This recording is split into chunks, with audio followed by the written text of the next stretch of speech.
अगर आपके पास बजाज फाइनेंस के शेयर हैं तो जरा समझ लीजिए। पूजा बताइए। जी, इन बड़े ऐलानों के बाद जो बोनस शेयर और शेयर विभाजन की जो घोषणाएँ हुई हैं, उसके बाद एक कैलकुलेशन देख लीजिए। अगर आपके पास समझ लीजिए सपोज़ 100 शेयर्स हैं बजाज फाइनेंस के और 1:2 के शेयर विभाजन का कैलकुलेशन पहले एक बार देख लेते हैं। तो जो ये शेयर विभाजन की घोषणा हुई है, उसके बाद आपको ये जो 100 शेयर हैं, वो तो 200 शेयर हो जाएँगे।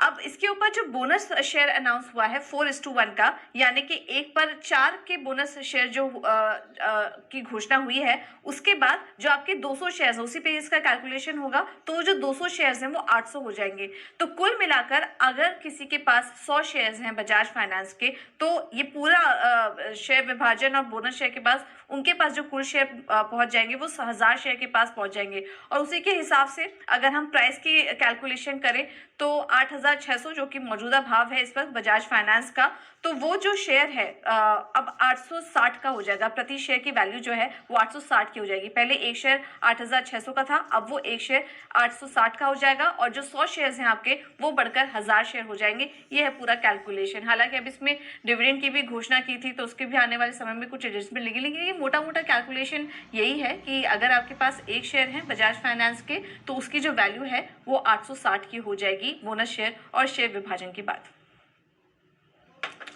ओके, तो मतलब है अगर एक शेयर है तो दो हो जाएंगे, तो पहले तो 100 के 200, 200 को आप 4 गुना और कर लीजिए, यानी 200 के सामने 800 और मिलेंगे तो 1000 शेयर हो जाएंगे। तो 1000 ओके, 1000, वाह। ओके, भाव तो कम नहीं होगा ना? भाव कम हो जाएगा।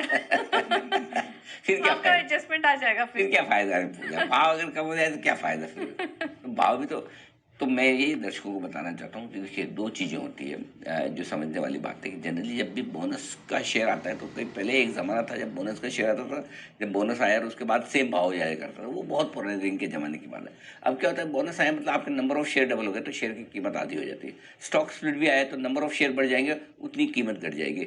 असली मज़ा आपका है ना डिविडेंड में। बोनस और स्टॉक स्प्लिट आने से भाव कम होता है तो लिक्विडिटी थोड़ी बढ़ जाती है, अफोर्डेबल हो जाती है स्टॉक खरीदना बेचना, बस उतनी बात है। बट